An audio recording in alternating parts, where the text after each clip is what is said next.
Well, I fell in love with journalism, as so many people do, when I was in junior high school, and I went to work for my junior high school newspaper, and I became editor of it. And then I went to 3 different high schools. So for me, journalism was the place where I was at home. So I went right to the journalism office, the newspaper office, and became eventually the editor of my high school newspaper in North Carolina, a little town in North Carolina.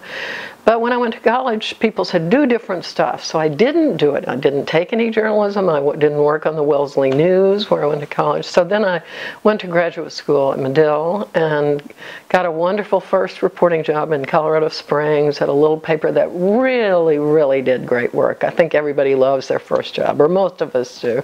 But this really was, we were kind of up against a much more powerful newspaper, but ours was the progressive one. It was just a wonderful thing.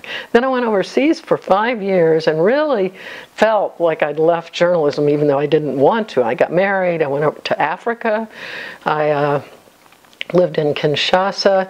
I tried to freelance. It was like tossing my copy into the ocean, especially back then, 1974, very poor communications. Moved to Paris, had my first child in Paris, and then, of course, could get back into it. I speak French fairly comfortably, and I was able to do work with the International Herald Tribune and with National Public Radio, and so that was a lot of fun, but it wasn't full-time work, and I had a very hard time finding a reporting job when we were ready to come back to the U.S. after 5 years. And so I ended up with a wonderful fellowship in Congress, working 6 months on the Hill, 6 months on the Senate side, 6 months on the House of Representatives side. But the hard part of all this is, by the time I really was ready to get back into full-time journalism, it was extremely hard to get jobs. And I think this is something a lot of people, but certainly a lot of young women, find. If your career doesn't look, if your background doesn't look exactly like what an editor is expecting, people, I'd say, well, I was in Africa, traveled throughout the continent, went to 41 states. People say, well, you weren't reporting, you left a perfectly good reporting job. And I'd say, well, I was freelancing in Paris, and I was in, a number of U.S. newspapers. Well, you were freelancing, Well, I worked on Capitol Hill. Well, you weren't covering it. It was just awful. I could not get a job. And I finally accepted a wonderful offer by a man at the Des Moines Register. And first I thought, oh my God, I'm moving from Paris to Washington to Des Moines. This is like the definition of decline.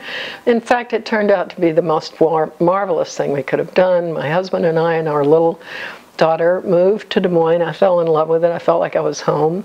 There, worked on the editorial page, went with having children more readily than reporting. The deadlines aren't so hard.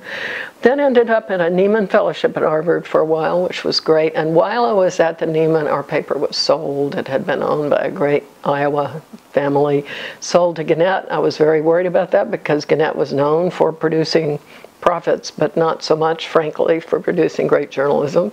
So I left and went to the New York Times and worked here in New York at the New York Times for the editorial board, writing foreign policy editorials, kind of taking advantage of my time overseas. But then the publisher of the Des Moines Register asked me to come back as editor, which was a great thrill. At first I didn't do it. I thought, editor, me? And I'm sure a lot of young women will have that experience. I can't see myself there. I had never had a woman editor, and there weren't many editors of significantly sized newspapers. I took the job. Of course, it was an extraordinary experience. Did that for 7 years. And then went to the Washington Post as ombudsman, and then wrote a column for the Washington Post Writers Group, which is their syndicate, and then joined the Academy. I was with the Missouri School of Journalism in Washington, and then went out to run the University of Southern California Annenberg School of Journalism in LA for 5 years. And a year and a half ago, my husband and I both said we're going to take the reins of our lives in our own hands. So I'm doing quite a number of interesting things now. I'm on 4 boards, and I'm a senior fellow with a group that is looking at how we can help support local and state journalism. So that's, in a nutshell, a wonderful life in journalism for which I have been very grateful.